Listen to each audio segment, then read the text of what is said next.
up, everybody? Just wanted to take a second to talk for a little bit about something I kind of feel strongly about.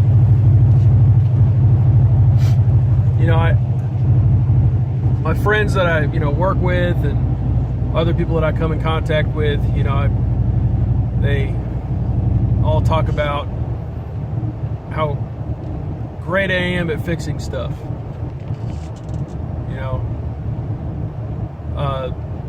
I drive a 17-year-old truck. My wife drives an 18-year-old truck. We've not had anything newer than a 2006 vehicle ever. And everybody's just like, man, I wish I could do that, but I don't know how to fix it. Well, of course you don't know how. You haven't learned. You haven't sought knowledge on how to fix it. Nobody comes out of the womb just knowing how to fix something, knowing how to do something. Yeah, sure, there's people that are mechanically inclined, but they still got to learn how to do it. If it's something that you really want to do, learn. Don't go for the workaround. Don't say, well, I don't know how to do that, so I'm just gonna have somebody else do it, or I don't know how to do that, so I'm just gonna get rid of it and go out and buy something else. You're not gonna get anywhere in life doing that. You're just gonna wind up in debt.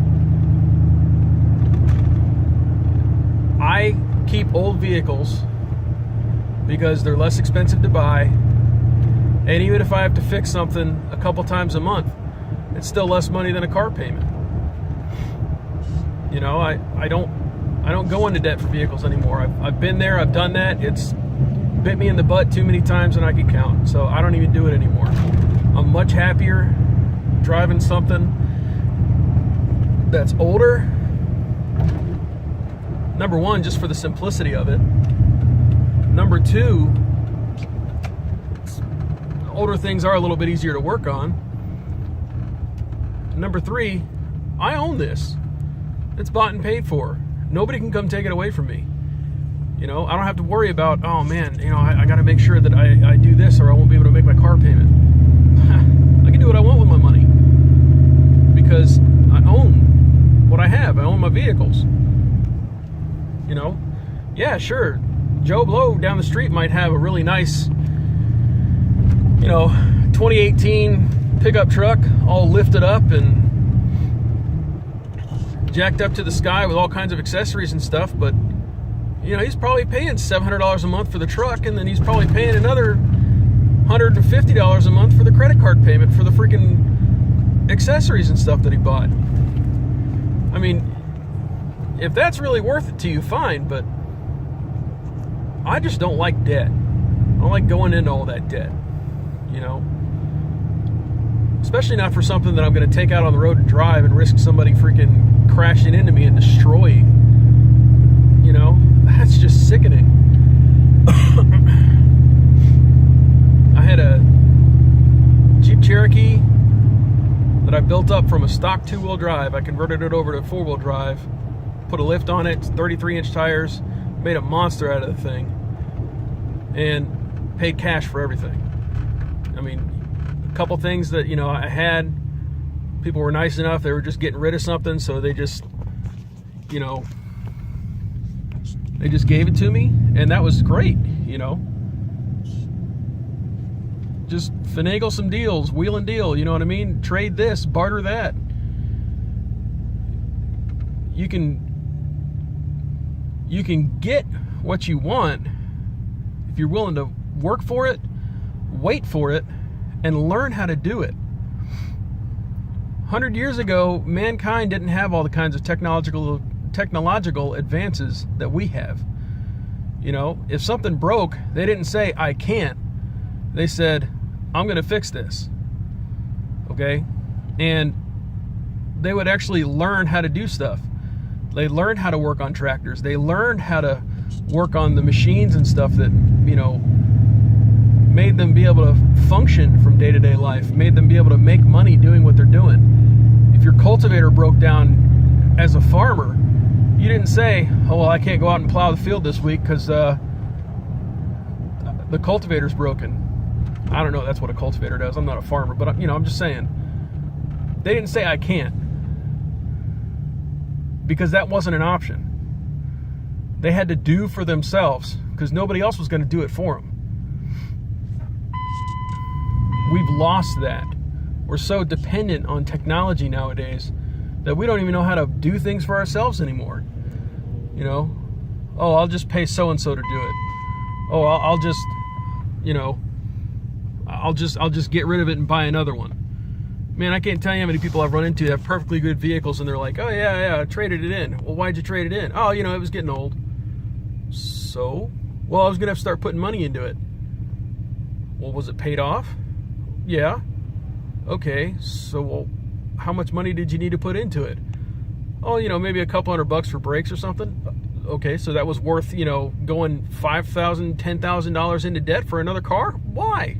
You had a perfectly good vehicle. I don't know. Maybe it makes sense to you guys. It doesn't make any sense to me.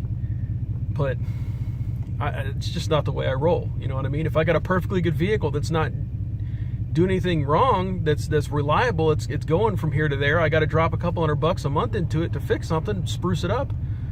That's a blessing to me. A couple $100 is a heck of a lot better than $400, $500, $600, $700 for a freaking car payment. It just doesn't make any sense to me. But the point that I wanted to make, guys, if there's something that you want to do and you don't know how to do it, don't say, I can't do it. Don't say, oh, I don't know how to do that, okay? My philosophy is, I know I can do it. Can I TIG weld? Yeah. I just haven't learned it yet, okay?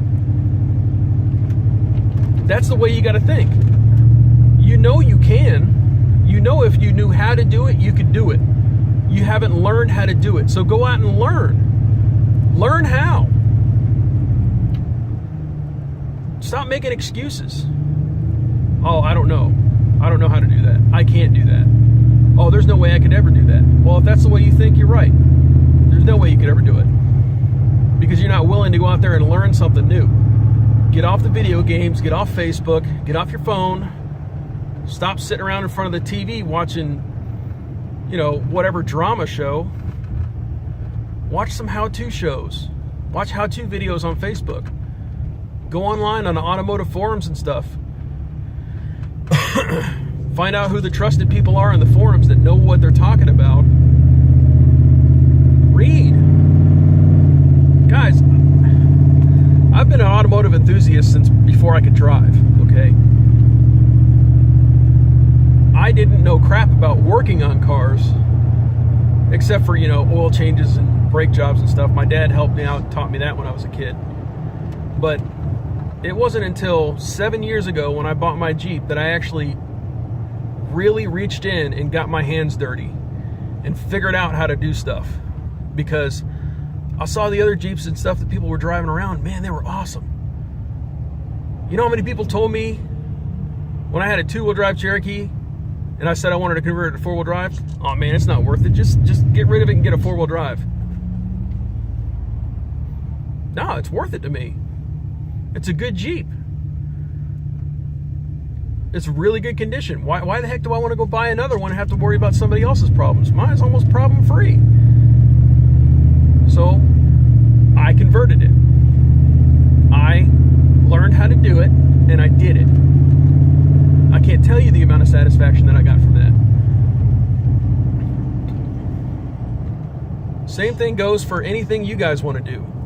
Don't let somebody tell you, oh, you can't do that, or oh, there's no point in doing that.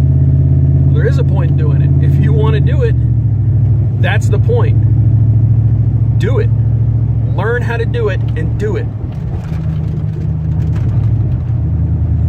Don't ever let anybody tell you, oh, you don't know how to do that. Oh, that's over your head. It's only over your head because you have no knowledge of it. Okay? You have no experience. Research, read, watch, train, get the skills, get the knowledge. You already have the ability. Mankind has had that ability for centuries. That's how we got to where we are. We didn't always have technology to freaking help us do this or help us do that. We had our hands, we had our arms, we had our feet, we had our strong backs, and we had strong minds. We still have that. People have forsaken that. People have forsaken the God-given ability that we have to make better for ourselves. I haven't. God's blessed me with a lot of talents, a lot of gifts, a lot of abilities, and I'm going to use it for Him. Because I'm thankful that He's given me those gifts. And I show my thanks by increasing my knowledge so that I can apply those gifts. If you're good with your hands, learn how to do something with your hands. Okay? Carpentry, contractor work, auto mechanics, welding, something. If you have a desk job and you're bored of it, you hate going to work every day, but you like working with your hands, that's a sign. It's a sign that you need to learn how to get out and work with your hands. Making a ton of money at a job isn't everything about life, okay? I mean, I'm not telling you to, if you got a job where you're just barely making ends meet, to go out and take a, $10,000 pay cut. No, that's not what I'm saying. But what I'm saying is, change your situation, okay? If you're barely making ends meet, maybe you should change your lifestyle. Get rid of some things. Lower your bills. Then you can go out and take a pay cut. Then you can get into a field that you really want to do. Go be a mechanic. Go be a welder. Go be a carpenter. Go be a painter. Go be a landscaping guy. Something that you want to do working with your hands or whatever. You know what I mean? There's nothing wrong with that. Don't let anybody tell you that what you're doing is wrong if you enjoy doing what you're doing, if it's legal. Don't say, oh, I enjoy slinging drugs. Nah, that's not what we're talking about here. But just learn how to do something. Get out and learn. That's what made this world what it is now. That's how we got to where we are. That's how we got the automobile, the big machines that manufacture things for us, computers. Because somebody sat there and said, I have an idea and I'm going to make it work, and I'm going to learn how to make it work.